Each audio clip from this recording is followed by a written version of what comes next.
이마누엘 찬양대 하늘에서 내려오는 이 평강에 가득한 찬양 감사드립니다. 이유 있는 신앙 왜 그래야만 하는가 7번째로 오늘 제목은 왜 지혜로 행함을 드러내야 합니까? 라는 제목으로 함께 은혜를 나누기 원합니다. 온전한 지혜는 행함으로 드러납니다. 살아있는 믿음은 반드시 행함으로 드러난다라고 야고보서는 우리에게 외치고 있습니다. 그뿐만이 아니죠.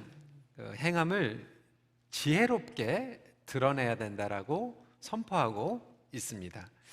오늘 본문의 13절에 이렇게 시작하고 있죠. 너희 중에 지혜와 총명이 있는 자가 누구냐? 그는 선행으로 말미암아 지혜의 온유함으로 그 행함을 보일지니라 라고 이야기하고 있습니다. 여러분, 왜 우리가 지혜를 드러내야 됩니까? 간단합니다. 하나님의 영광을 드러내기 위함이죠. 복음 중심적인 선교적 삶을 살아가기 위해서는 사실상 우리가 삶을 지혜롭게 살아가는 것은 매우 중요합니다. 여러분들 종종 많이 경험하실 거예요. 어떤 분들은 좋은 일을 많이 합니다.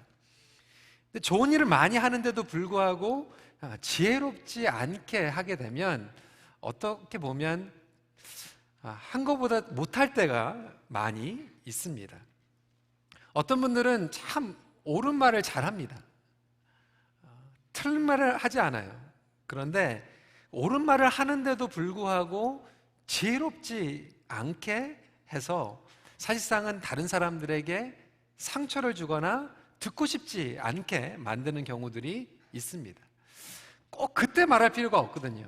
꼭 그렇게 말할 필요가 없는데도 불구하고 우리는 디펜시브하게 그렇게 얘기하죠. 왜 내가 틀린 말 했습니까? 틀린 말 한 건 아닌데 지혜롭지 않게 안 해서 정말 듣고 싶지 않을 때가 있습니다. 이것이 바로 지식과 지혜의 차이라고 하는 거죠. 우리가 잘 아는 대로 고린도전서 13장에도 보면 내가 천사의 말을 한다고 해도 사랑이 없으면 소용이 없는 것 같이 아무리 옳은 지식의 말을 한다고 해도 지혜가 없이 말을 하면 울리는 꽹가리 소리와 마찬가지라고 하는 것입니다. 결국 우리가 지혜롭지 않게 삶을 살아가면 오늘 본문을 보니까 진리를 거슬리는 삶을 살아간다라고 이야기하고 있습니다.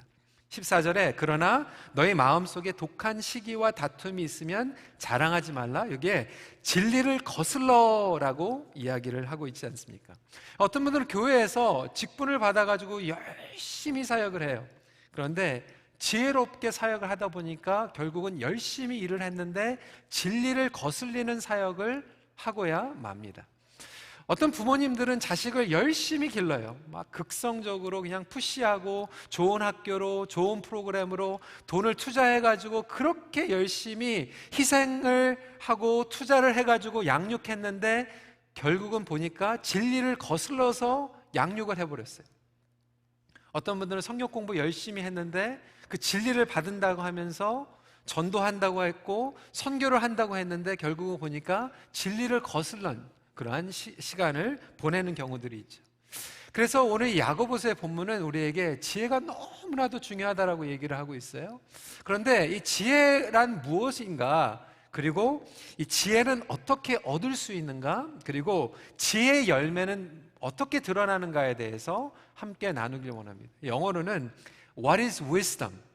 그리고 Where do we receive wisdom from? 그리고 나중에는 What is the fruit of the wisdom? 지혜란 무엇인가? 지혜는 어떻게 얻는가? 그리고 지혜의 열매는 어떻게 드러나는가에 대해서 함께 말씀을 나누길 원합니다. 첫 번째로 What is wisdom?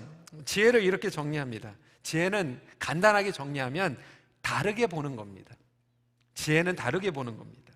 15절에 이러한 지혜는 위로부터 내려온 것이 아니요 땅 위의 것이요 정력의 것이요 귀신의 것이니라고 이야기하고 있습니다. 그러니까 세상에 있는 정력과 가치관에 따라서 보는 것이 아니라 오로지 위로부터 오는 하나님의 관점으로 보는 것이 지혜다라고 야고보는 설명하고 있습니다.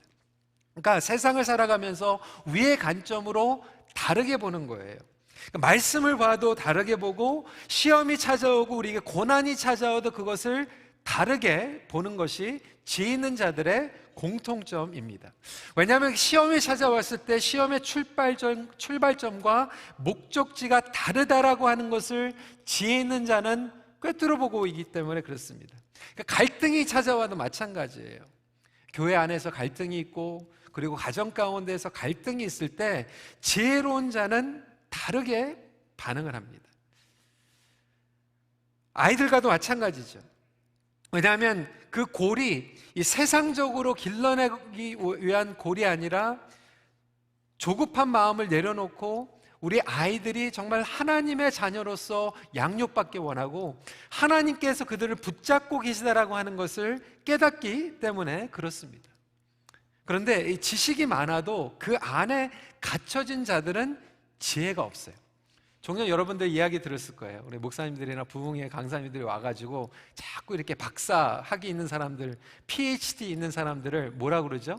Permanent Head Damage 뭐 이렇게 얘기하잖아요. 그래서 제가 생각을 해봤어요. 박사 공부 열심히 해가지고 PhD 받은 사람도 얼마나 기분 나빠요. 저는 그렇게 생각합니다. 저는 박사과정 공부하는 거 굉장히 중요하다고 생각해요.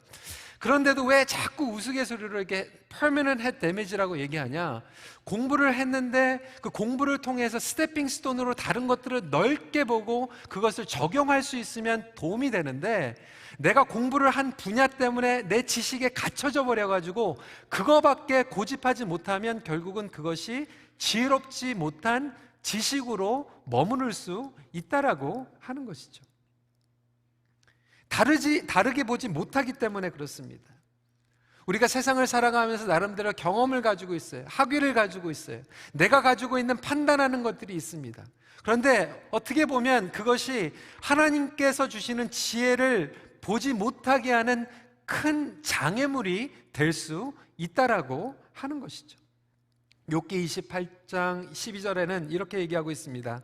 그러나 지혜는 어디서 얻으며 명철이 있는 곳은 어디인고? 그러니까 하나님께서 주시는 지혜와 명철은 인간이 따라갈 수 없다라고 이야기하는 것입니다. 인간의 노력만 가지고 이러한 지혜를 얻을 수 없습니다. 여러분 한번 생각을 해보세요. 우리는 끊임없이 비교합니다. 우리는 사람들을 결정하고 판단할 때 나의 지식을 가지고 판단합니다. 인생을 평가하는 기준들이 마찬가지예요. 제가 그렇게 설교를 통해서 말씀을 했는데도 불구하고 신앙생활을 막 40년, 50년 했는데도 불구하고 우리는 아직도 여전히 사람들을 평가하는 기준이 세상의 기준이에요. 우리 아들 잘 살고 있어요. 우리 딸 잘 살고 있어요. 뭐 세상의 프로페셔널 디그리를 가지고 명문 인류대학 나와가지고 잘 살고 있어요. 여러분 그것이 하나님께서 주시는 지혜의 기준입니까? 아니면 인간적인 기준입니까? 여전히 우리는 인간적인 기준을 가지고 사람들을 평가하면서 살아가고 있지는 않습니까? 교회도 마찬가지예요. 뭐 태극기, 촛불. 성경에서 이야기하고 있는 것은 좌로나 우로나 치우치지 말라고 했고 예수님께서 오셨을 때도 정치적으로 좌파와 우파니 나눠져 있는데도 불구하고 예수님께서 주신 지혜는 좌로나 우로나 치우치지 않고 하나님의 복음을 선포했던 지혜인 줄 믿으시기 바랍니다.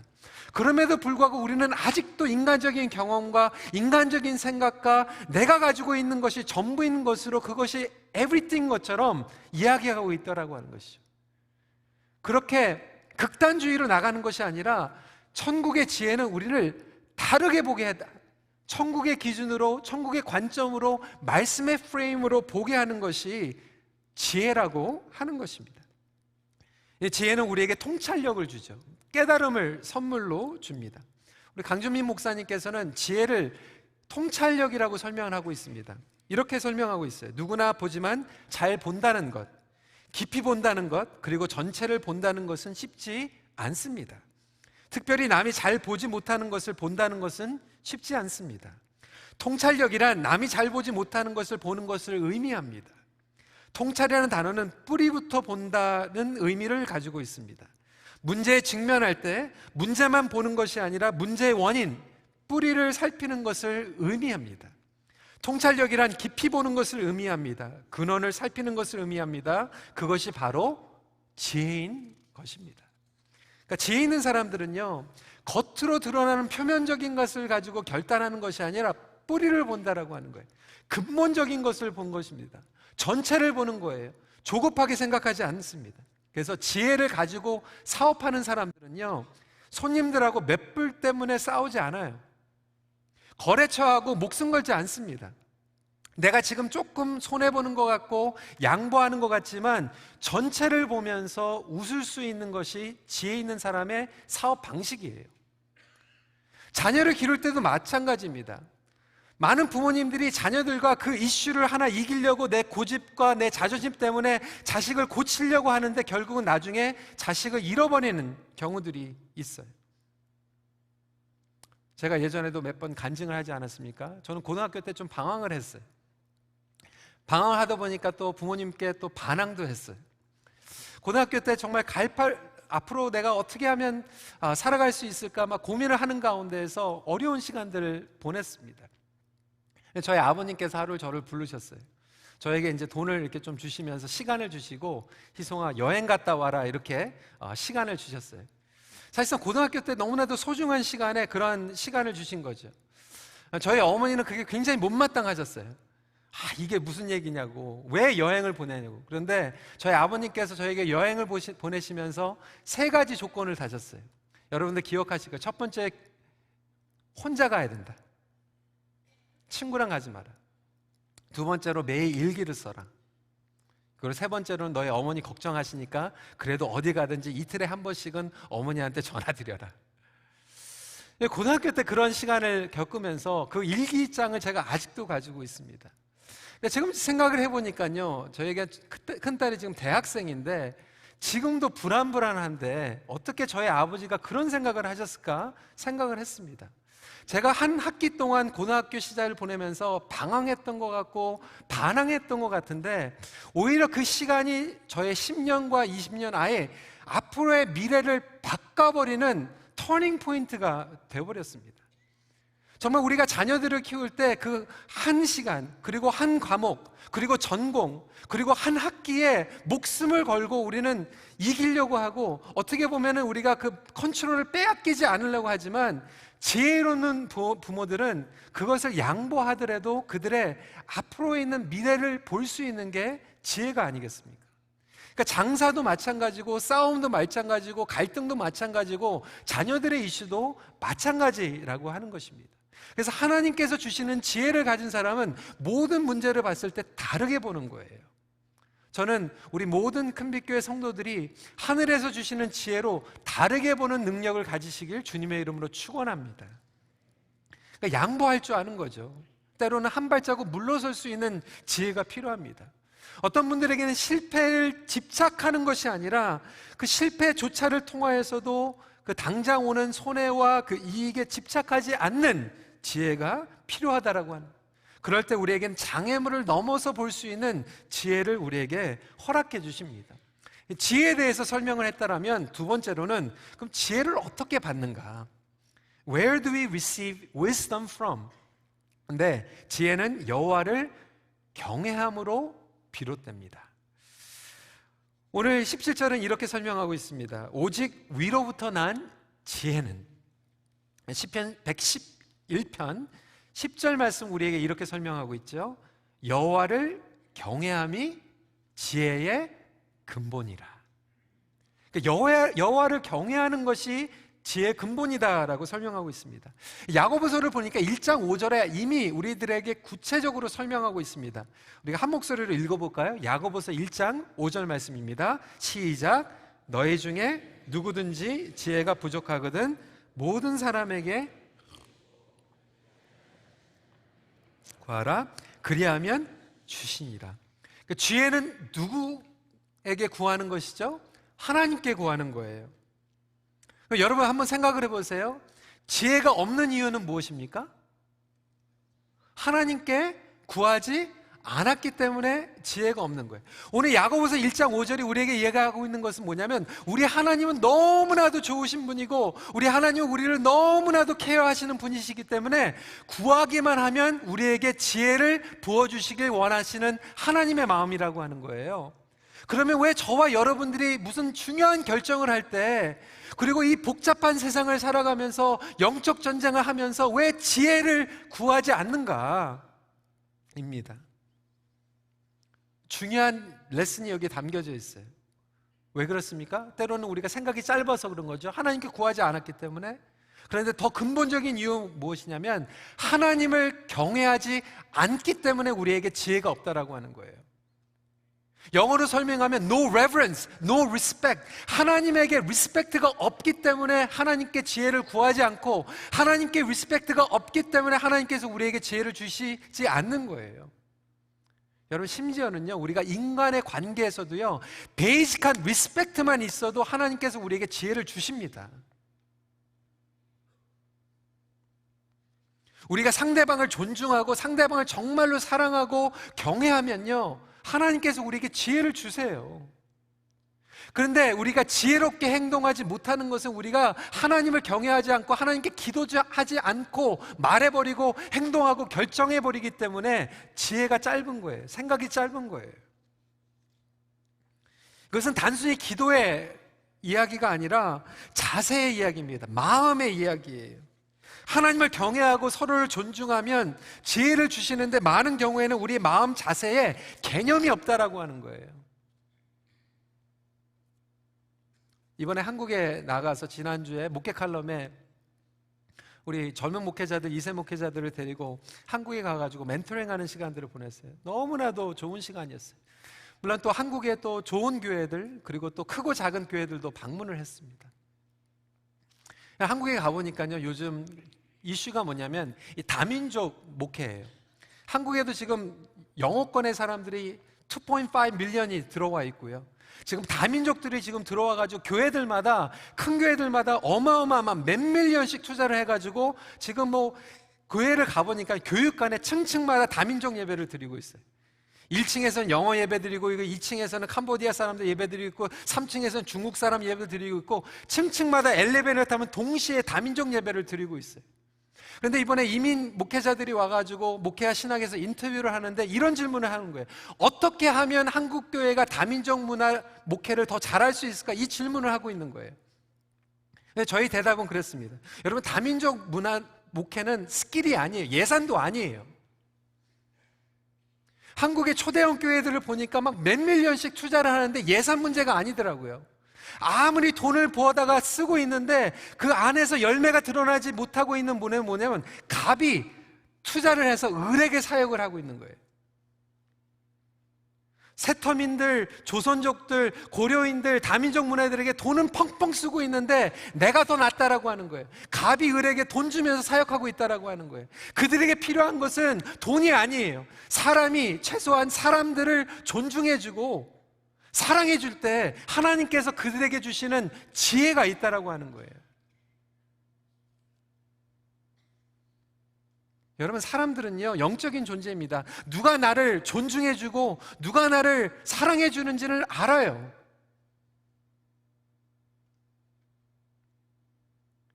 마찬가지로 우리 관계도 마찬가지입니다. 우리가 하나님을 정말로 경외하고 하나님을 리스펙트하느냐에 따라서 하나님께서 우리에게 보여주시는 지혜가 있다라고 하는 거예요. 내가 비즈니스를 해도 이게 하나님 거라고 하는 경외함이 있으면 하나님께서 지혜를 왜 안 보여주십니까? 내가 자녀를 키워도 이게 정말로 하나님의 자녀라고 하는 것을 정말 기도하면서 무릎 꿇으면서 그들을 위해서 기도하면서 키우고 있다라면 왜 하나님께서 우리에게, 부모님들에게 지혜를 안 주시겠어요? 근데 내 거라는 거예요. 내 사역도 내 거고 직분도 내 거고 내 비즈니스도 내 거라고 하는 이 베이직 리스펙트가 무너져 있을 때 지혜가 결핍되는 거 아니겠습니까? 여러분, 그래서 믿음이 없는 자는요, 지혜가 없습니다. 왜? 지혜는 하나님께서 주시는 거라고 그랬잖아요. 여호와를 경외하는 것의 근본이라고 그랬잖아요. 그럼 믿음은 무슨 믿음입니까? 여호와를 경외하는 게 믿음 아닙니까? 그러면 여호와를 경외하는 믿음을 가진 사람은 당연히 여호와를 경외하는 지혜가 생기는 게 당연한 거예요. 그러니까 믿음은 좋은데 지혜가 없다라고 하는 건 거짓말이에요. 지혜가 없는 믿음은 자기의 의로 믿는 믿음이에요. 자기 고집대로 믿는 믿음이에요. 자기가 밀어붙이는 믿음이에요. 그런 믿음은 죽어있는 믿음이죠. 믿음과 지혜의 공식은 비례합니다. 믿음이 성숙해 가면 지혜가 생깁니다. 아직도 우리가 믿음 좋다라고 하면서 하나님의 경외하는 지혜를 구하지 못하고 세상의 술수와 방법과 책략으로 세상을 살아가고 있다라면 그 믿음은 꽝이라고 하는 거죠. 하나님을 경외하는 것은 무엇인가? 어떻게 드러나는가? 첫 번째로 하나님을 경외하는 자는 성령님을 의지합니다. 성령님은 지혜의 영인 줄 믿으시기 바랍니다. 성령님께서 우리의 가이던스 카운슬러라는 거예요. 성경에 보니까 모사라고 설명하고 있어요. 카운슬러라고 하는 거예요. 여러분, 이 세상을 살아가면서 얼마나 복잡합니까? 자식들 키울 때도요, 30년 전하고 지금 틀려요. 여러분, 이번에 마리아나 합법되면서 지금 유스 파스터들이 지금 고민하고 있어요. 어떻게 설명할 것인가? 여러분, 예전에 그런 고민 안 했습니다. 얼마나 복잡해요. 법으로는 예스 했는데 교회에서는 어떻게 대답할 것인가? 성령 충만한 가운데서 성령님께서 우리에게 주시는 지혜가 있다라고 하는 거죠. 성령님의 충만함을 받은 가운데 인도를 받으면 지혜를 깨닫게 됩니다. 근데 지식은 아무리 많아도 성령 충만하지 못하면 지혜를 받지 못해요. 언행의 실수를 하는 거죠. 하나님께서는 그의 자녀들에게 좋은 것을 부어주심을 믿으시길 바랍니다. 그러니까 우리가 성령 충만함을 받는 거예요. 성령님께서 우리에게 좋은 것을 주세요. 여러분, 그게 은혜입니다. 근데 그 은혜를 잘 킵하는 거는 뭐냐면 지혜예요. 어떤 분들은 하나님께서 복을 많이 주셨는데 이 바가지가 새는 것처럼 줄줄줄줄 새는 것처럼 다 지혜가 없어서 빼앗겨 버려요. 그러니까 은혜도 중요하지만 지혜도 중요합니다. 이것이 성령 충만함으로 날마다 성령이가 동행할 때 우리에게 채워진다라고 하는 거예요. 여러분, 성령 충만함 받지 못하면 베드로가 넘어졌고요, 다윗이 넘어졌고요, 추락하는 거예요. 성령 충만함을 사모하시길 바랍니다. 두 번째로, 하나님을 경외하는 자는 고난 가운데에서도 신뢰합니다. 고난과 지혜는 밀접한 관계를 가지고 있습니다. 네, 여러분, 고난을 겪는다고 다 지혜로운 자가 되지는 않아요. 어떤 사람은 고난을 겪었는데 강팍해져요. 원수가 생겨요. 용서를 못해요. 어떤 분들은 고난을 겪으면서 지혜가 풍성해져요. 여러분, 차이점이 무엇입니까?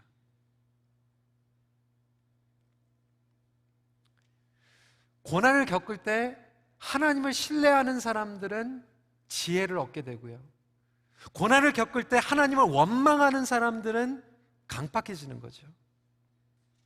고난 가운데서도 하나님을 붙잡는 지혜가 있습니다. 그 고난 중에서도 즐거워하는 지혜를 하나님께서 부어주시죠. 욥이 그랬어요. 여러분, 예수님께서 십자가에서 최고의 하나님의 지혜를 우리에게 보여주셨습니다. 그것이 바로 십자가의 능력이고 십자가의 지혜라고 하는 것입니다. 사도 바울은 그래서 고난을 통하여서 그것을 깨달은 거예요. 아, 내가 약할 때 하나님의 강함이 드러나는구나. 고린도후서 11장 30절에 내가 부득불 자랑할진대 내가 약한 것을 자랑하리라. 고난을 통하여서 생긴 지혜인 줄 믿으시기 바랍니다. 그렇다면 성도 여러분, 저와 여러분들은 무엇을 얻기 원합니까? 여러분, 힘드세요? 힘든 고난을 겪으면서 여러분들은 하나님을 신뢰하고 있습니까? 하나님을 원망하고 있습니까? 지혜가 생기고 있습니까? 강박함이 생기고 있습니까? 근데 우리는 그 강박함이 생기는 이유가 왜 그렇습니까? 하나님을 기다리지 못해요. 하나님을 신뢰하지 못해요. 자꾸 그 고난 가운데서 인간의 힘으로 뭔가를 해보려고 해요. 지푸라기라도 잡으려고 해요. 그러다 보니까 우리는 어리석은 행동을 할 때가 있죠.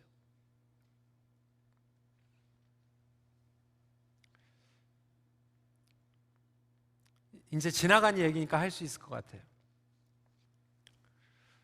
저에게는 큰 간증이고 여러분들에게 자꾸 얘기할 수밖에 없지만, 우리 임현수 목사님께서 2년 반 동안 억류되셨을 때 일이죠. 정말 간절한 마음이 있었습니다. 근데 별의별 이상한 사람들도 다 나타나더라고요. 뭐 북에서 누가 통해가지고 왔다느니, 뭐 브로커가 왔다느니, 뭐 몇 밀리언, 뭐 몇십만 불을 주면 뭐 빼낼 수 있다느니 별의별 얘기를 다 하더라고요. 마음 가운데에서는 뭐 그게 뭐가 문제가 되겠어요. 근데 하나님께서 우리 교회 리더십에게 주신 지혜가 있었습니다. 기도하는 거예요. 하나님께서 정부의 마음과 가족들의 마음과 우리 교회 리더십을 동일하게 주시지 않는 것들이라면 우리가 나가지 않겠습니다. 너무나도 감사할 게 그런 여러 가지 막 이상한 이야기들이 있었지만 가족들과 교회 리더십과 그리고 정부가 똑같은 마음을 주셨어요. 그러니까 앞서가지 않는 거죠. 하나님의 방법으로 하나님께서 다시 목사님을 우리에게 위턴해 주실 거라고 하는 그런 확신이 생긴 거죠. 저는 그때가 얼마나 감사했는지 몰라요. 그때는 이 얘기도 또 못해요. 그때 이런 얘기했으면 여러분들 막 난리가 났을 거예요. 왜 누구는 왜 안 하느냐, 누구는 왜 하느냐, 난리가 났을 거예요. 그때는 그거를 얘기 안 하는 게 지혜였죠. 근데 지나고 나서 보니까 정말로 하나님께서 하나님을 경외하고 하나님을 신뢰하면 지혜를 주시더라고요. 여러분 지금 어려운 시간에 있습니까? 빨리 인간의 힘으로 지푸라기라도 잡아야 될 것 같은 그런 결정로에 있습니까? 여러분 하나님을 신뢰하시길 바랍니다. 하나님께서 반드시 여러분들을 책임져 주실 것입니다. 나에게 구하라고 말씀하고 계세요. 그것이 하나님의 마음이에요. 내가 지켜주겠다. 내가 너와 함께 하겠다. 나에게 물어라. 나를 경외하라. 그런 음성을 들을 수 있는 저와 여러분들이 되시길 주님의 이름으로 부탁드립니다. 근데 마지막으로 그러면 What is the fruit of wisdom? 지혜의 결과는 온전한 화평입니다. 여러분 지혜 있는 자들에게 드러나는 열매는 분명합니다. 화평이라고 얘기하고 있어요. 17절 18절 말씀 한 목소리 읽도록 하겠습니다. 시작. 오직 위로부터 난 지혜는 첫째 성결하고 다음에 화평하고 관용하고 양순하며 긍휼과 선한 열매가 가득하고 편견과 거짓이 없나니 화평하게 하는 자들은 화평으로 심어 의의 열매로 거두니라. 여러분 이런 열매는요 우리로 하여금 자연스럽게 하나님과의 화평 그리고 이웃과의 화평을 누리게 합니다. 누가 정말로 지혜 있는 사람인가 지혜 없는 사람인가 여러분 분별하고 싶습니까? 열매를 보면 아는데 다른 사람과 화평을 누리고 있는 사람은 지혜 있는 사람이고 화평을 누리지 못하는 사람은 지혜가 없는 거예요. 하나님의 말씀입니다. 제 의견이 아니에요. 화평을 영어로는 피스메이킹이라고 얘기합니다. 이번 주에 제가 책을 켄 샌더 목사님이 쓴 책 읽는데 피스메이킹이라는 책이었어요. 근데 여기 보니까 공동체 안에 세 부류의 사람이 있다라고 하는 거예요. 피스메이킹 하는 사람이 있고 피스 페이킹 하는 사람이 있고 피스 브레이킹 하는 사람이 있다라고 하는 거예요.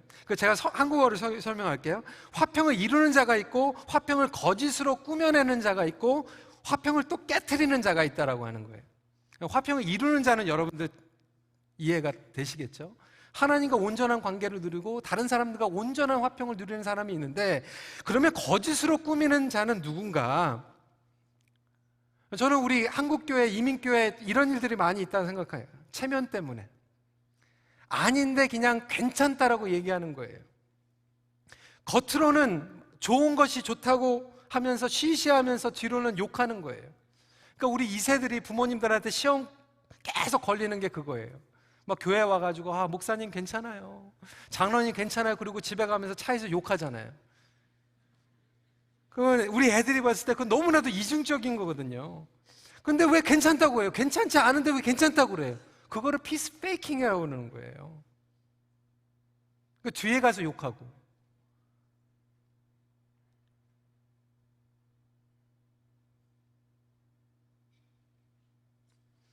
그럼 피스 브레이킹도 있잖아요. 돌아다니면서 그냥 욕하고 비판하고 판단하고 미워하고 정죄하고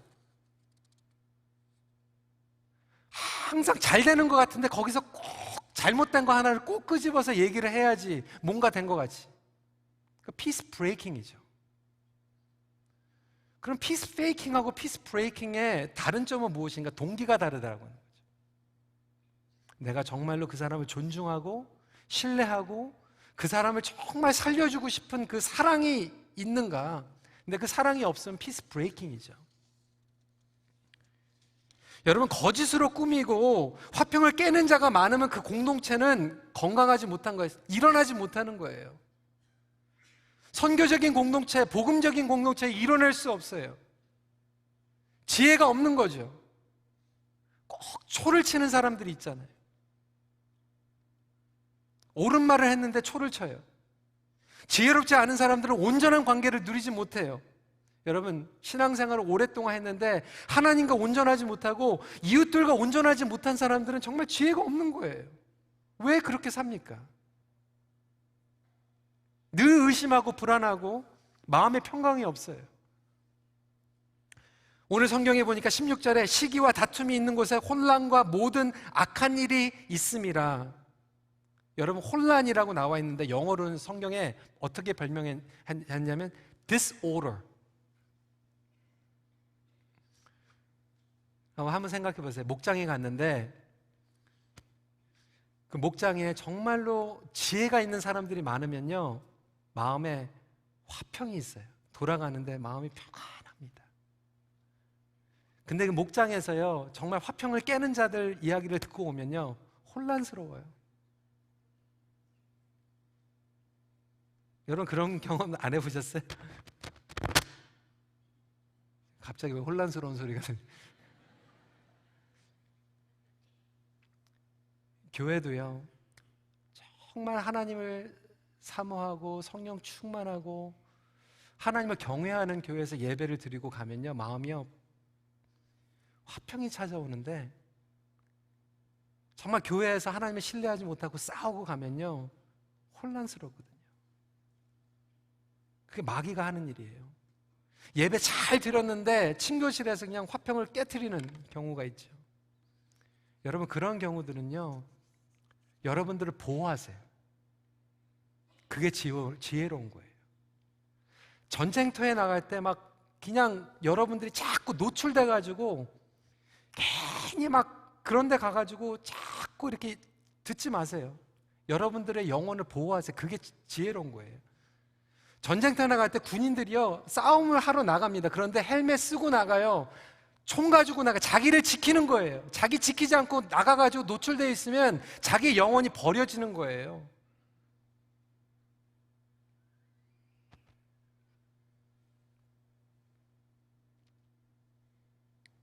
지혜로운 사람들의 생활 방식은 성결을 추구합니다. 거룩함이에요. 여러분, 이 성결이요, 그리고 지혜가 너무나도 중요합니다. 우리 교회는 전도 훈련 열심히 하시는 분들 많이 계세요. 여러분, 사형리 전하세요. 전도 폭발 복음 전하세요. 그런데 여러분들 전하시지만 지혜롭게 전하세요. 나는 그런 거 책임 없어. 나는 전하기만 하면 돼. 여러분, 그렇지 않습니다. 여러분, 부모들이 나 그런 거 상관없어. 애만 낳기만 하면 돼. 아니에요. 애 낳고 지혜롭게 길러줘야 돼요.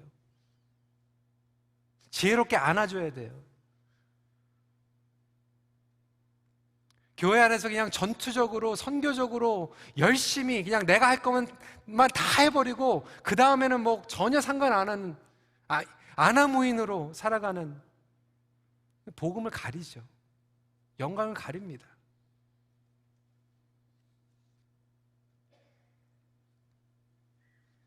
오늘 말씀을 보니까 복음 전도도 중요하지만 지혜도 중요하다라고 하는 거예요. 그 지혜롭게 살아가는 사람들의 복음 전도를 하면 그거는 듣고 싶은 거예요.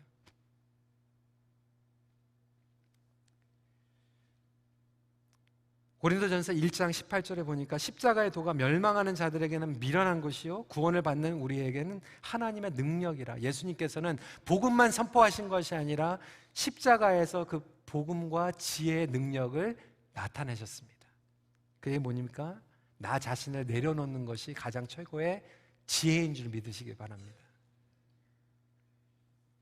나 자신을 내려놓을 때 겸손함이 생기는 거예요. 온유함이 생기는 거예요. 여러분, 겸손하고 온유한 사람의 얘기는요, 정말 듣고 싶거든요. 겸손한과 온유한 사람들은요, 다른 사람들을 고치려고 하지 않거든요. 사랑해 줄 뿐이거든요. 결국 그 겸손함과 회복 때문에 관계에 지혜가 생기는 겁니다.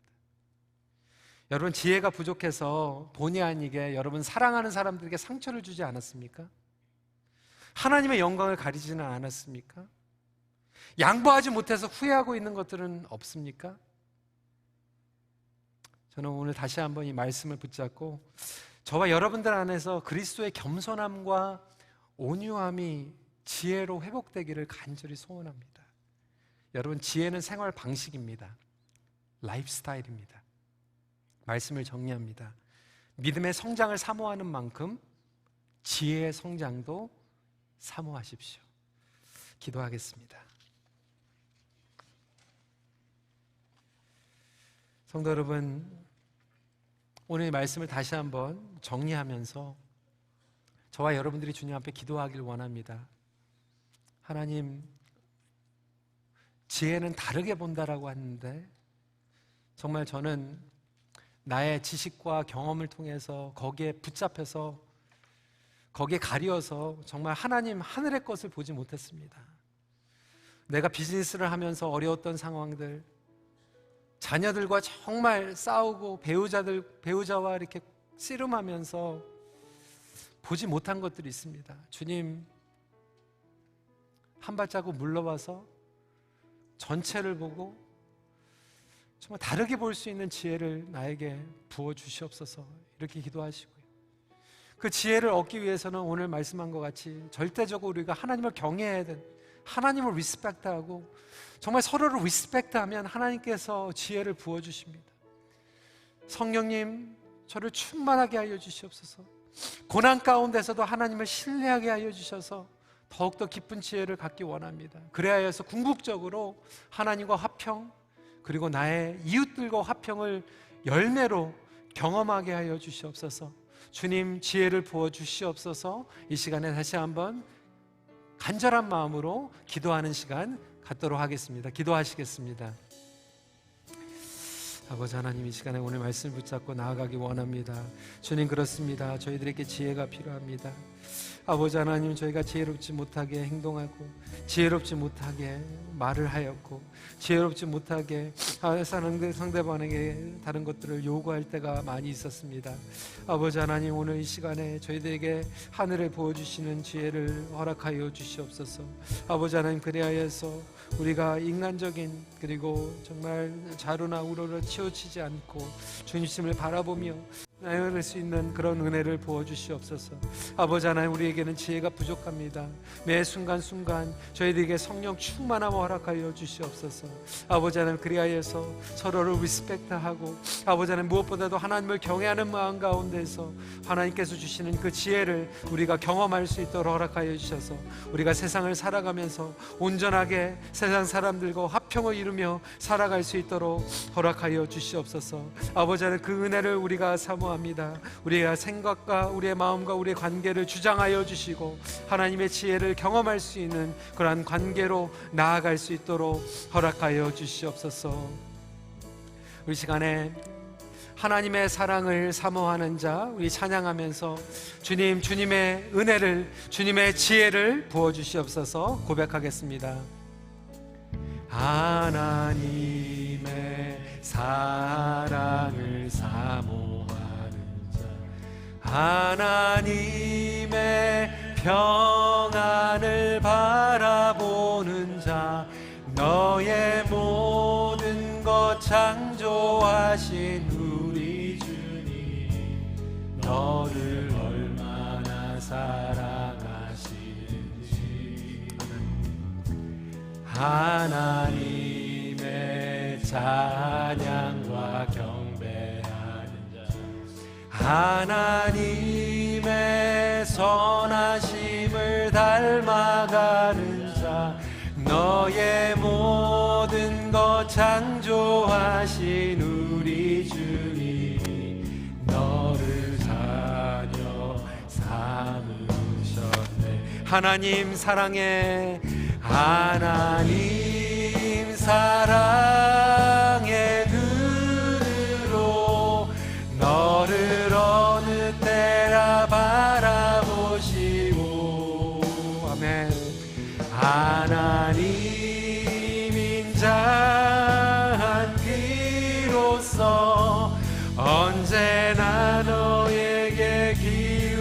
아멘. 어두움에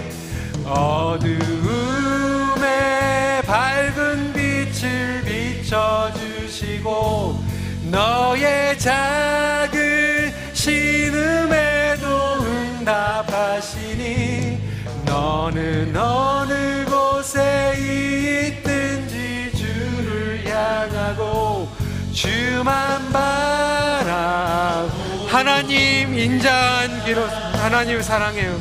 하나님 사랑의 눈으로 너를 어느 때나 바라보시고 하나님 인자한 귀로서 언제나 너에게 기울이시니 어두움에 밝은 빛을 비춰주시고 너의 작은 신음에도 응답하시니 너는 어느 곳에 있든지 주를 향하고 주만 바라볼지라.